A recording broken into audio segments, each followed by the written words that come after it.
அப்பே சூரிய பழம் சாப்பிட்டுக்கிறா? ஆஹா, என்ன பழம்டா இது? சூரிய பழம்டா, சாப்பிட்டதில்ல அப்படின்னு சொல்லி பயப்படாது. ரசக்காய் இது வந்து ஒரு சூரிய பழம், புளிப்பு கலந்த மாதிரி இருக்கும். அதாவது குருவிங்களுக்கும் அது ரொம்ப பிடிக்கும். உங்களுக்கு என்ன தெரியும்? ஆப்பிள், ஆரஞ்சு, அதை விட்டா என்ன தெரியும்? மொதல் உனக்குன்னா தெரியும்.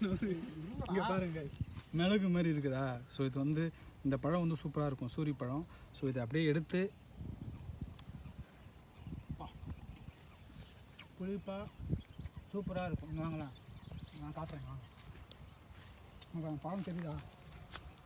கிட்ட இதோ இது வந்து செங்காய். இந்த பழம் இதை அப்படியே பறித்து சொல்ல போனால் இழந்த பழம் மாதிரி இருக்கும். சூப்பராக இருக்குது. சாப்பிட்டு பாருங்க. நீங்கள் இந்த பழத்தை சாப்பிட்ருக்கீங்களா? ஆனால் இங்கெல்லாம் கிடைக்காது. இது மாதிரி காடுகளில் தான் கிடைக்கும். உங்கள் ஊரில் இந்த மாதிரி பழம் இருந்ததுன்னா அதை சாப்பிட்டு இருந்தீங்கன்னா